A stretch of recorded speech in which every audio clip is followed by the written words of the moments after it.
So if you're a salesperson and the opportunity of becoming a sales director for your existing company or a new company has come up, you might be thinking, oh, I want to go for this role. What are some of the key things that I advise CEOs and business owners that I work with on appointing sales director? Point number one is this: experience. If you want to become a sales director and have never sold before, I don't think you'll get the job. Put simply, without experience, why would I give you the job? The reality is, if you want to become that sales leader and inspire a team of other people, you've got to show me that you've done the work before. You've got to show me you've got a track record. I'm going to want to see experience of either being in a role or achieving sales success in the past. That's the first thing, simply. Point number two, and this is maybe a different one that you wouldn't have expected, is I want you to be savvy commercially. What do I mean by being savvy? When you become a director, you should have the ability to think in a bigger picture way for the rest of the business. And I see a lot of salespeople that think just in the sales terms, but don't understand maybe how marketing or HR or accounts or other areas of a business might work. And most business owners most CEOs that want to appoint good sales directors want people that are savvy commercially. What do I mean by savvy? They get it. They understand the bigger picture. They understand it's not just about their role. They fit into a bigger jigsaw puzzle. And they want people to be able to understand that there are other factors such as profitability and customer satisfaction and employee satisfaction that matter in that whole process. So show that you understand the bigger picture for the business you're talking to. If you're going to work for an organization, understand their corporate objectives and what's happening, what's driving their agenda right now, and be savvy and be in tune with that. And if you can show that you can do that, but also link into what you do, which is to bring sales in, it's going to make that CEO or leadership team think this is the right person for us. So point number three, if I'm going to appoint a sales director, is I'm looking for someone that can handle pressure. The reality is in business, especially for CEOs, they have got enough things on their plate with maybe finance and funding and HR, all these other areas. They want to know that someone's going to take ownership for the numbers of the company. Sales director, VP of sales, chief revenue officer, doesn't matter. The reality is a CEO or board of leaders want to know that that person can handle the pressure and take responsibility for owning the number. That's what good sales directors and good sales leaders do. They handle the pressure, they take that on themselves, they understand that's part of their job, they don't get floored or flustered by it. They know that part of what they do is to just deal with the stress that comes with dealing in sales. The good things about selling is we get success and we enjoy the feelings that it has. The downside of it is we've got to take the pressure on board. Good sales directors do that. If you can show that you've done that and you show that you're not going to let it get you too much, it's going to put you in a position where people think they're a good appointment. Point number four is this: show that you've made some sacrifices. Why is that so important? Sacrifices for me are really, really key because they show that that person was willing to forego a short-term gain in terms of a short-term pain in reaction for a long-term gain. And the reality is when we're a sales director, we've sometimes got to take that bigger picture thinking. We've got to understand that when we're in sales, we might do something for ourselves, or we might have to work with our team and do some other things that takes a bit of time. We're going to have to sacrifice some things ourselves in order to get the end result. And good sales directors understand that they're going to have to make some sacrifices. They understand that it's not just going to be their time that they have to focus on, it's the time of the team and people they work with. So be able to show where you've made some sacrifices, or where will you make some sacrifices in order to get the end result for the business. Point number five, and this is a really crucial one, is manage time. Great sales leaders are the sort of people that are able to manage time really, really effectively.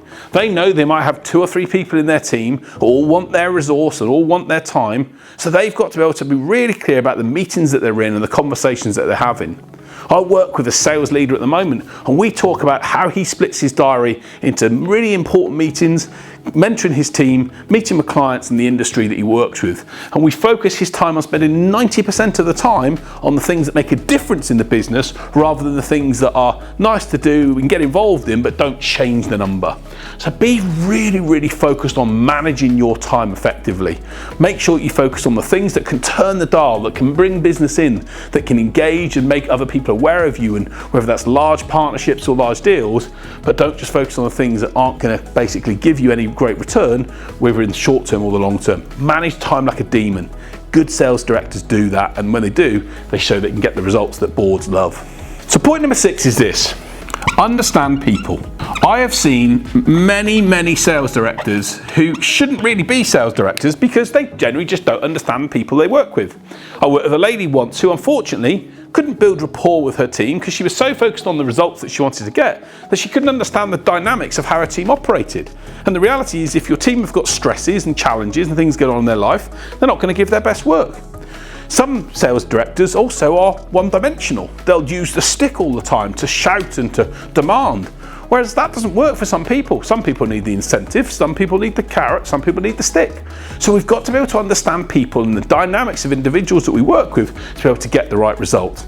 If I was appointed a sales director for my business right now, I'd be looking for someone that really understands people, that can get to underwork and get to know someone and get beneath the skin of that person so they can get the best out of them. Great sales directors understand people really well, put those things in place, show those skills and develop them, and you can be in a position where people go, great, that's a leader we want to hire. Point number 7 is a simple one, but it's a really vital one. Market knowledge. If I'm hiring a sales director, I want to know that they know their marketplace. I want to know that they have knowledge and insights to be able to add value to the customers that are going to buy from them. Especially if the sales reps are bringing the sales director in, you want to bring someone in that really adds value, that hits home, that knows, that can give insight and create insight and curiosity within the buyer's mindset, rather than be someone that just comes in and doesn't know the industry. Knowing the market, or maybe even knowing the type of market or where the market is going, is a critical factor to be able to add value in the process. And it's certainly the leadership team are going to want to see that, because they want to know how revenue might change in the future. So know your market, know your offering, know your situation, and know how it's changing and what difference in dynamics it's making, and how you can then start to communicate with that your team and also upwards is critical for any new sales leader. Point number 8 is simple. Develop leadership skills. The first thing about that is being able to understand how you can develop and grow. Maybe there's books you can read, maybe there's things you can show that you can have read or learned from courses you've been on to be able to understand how you can become a better leader. When you're appointed as the person that's responsible for sales and revenue in a company, people want to know that you can really lead from the front. They want to know that you value this and you see the importance of this. And it's not just necessarily about hitting a number, but it's about cajoling and bringing together a team of people to achieve a bigger vision. Part of the problem that a lot of salespeople have is that they're very good at hitting the number, but they don't have the management skills and the leadership skills to manage upwards and downwards. Great sales directors understand that. They spend time, they listen, they want to learn, they want to always improve themselves. So if you can show evidence of how you've developed yourself and built your leadership skills, it's going to make someone think, yeah, that's the right person for us. Point number 9, and this is a simple one, but many people forget about it. Let's be consistent. Again, I've talked to lots of sales directors over the past who basically are like politicians. They flip-flop from one thing to another. They change their plan on a regular basis. They alternate just by depending on how they feel on the day. And what that does is basically create so many problems for their sales team. It means people don't sure what to do and how to do it.